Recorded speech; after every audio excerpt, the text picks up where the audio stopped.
China says it will now treat U.S. companies more fairly. They aren't convinced. China claims it's about to create a level playing field for international companies, but many of them are still wary of expanding their presence in the world's second-largest economy. Beijing has promised that ANU will introduce measures to better protect overseas companies operating in China. It says the law, China's treatment of foreign companies, has become a flashpoint in the country's trade dispute with the United States. China's growing. The international business community in China sees the law as a positive step in general, but it has also raised concerns about parts of it.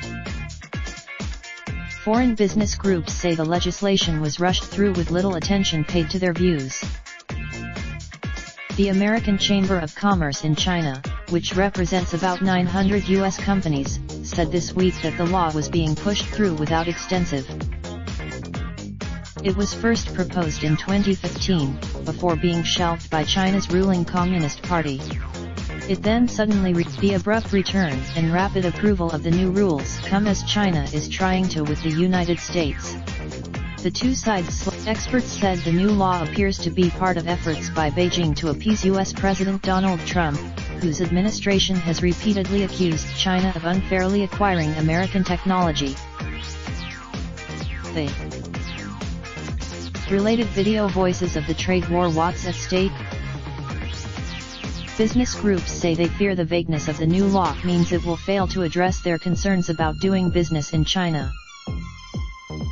Parts of it aren't specific enough on issues such as protection, despite a number of revisions to the first draft, according to Jacob Parker, Vice President of the U.S.-China Business Council.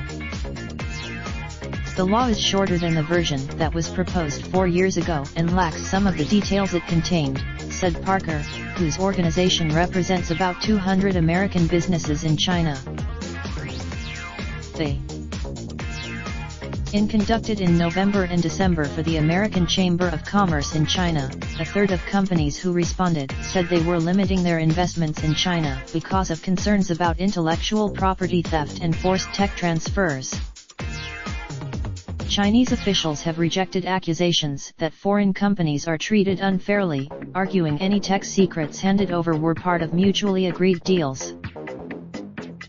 In China also often complain that state-owned Chinese firms benefit from unfair advantages, such as government subsidies and preferential treatment.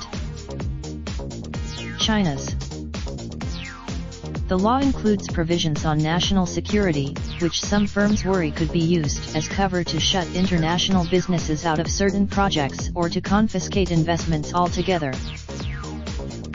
They could. But some experts say these fears are overblown. Wang said that China Raindrop, drop top, top smoking, no cooking the hot pot. Fucking on your bitch, yeah, that.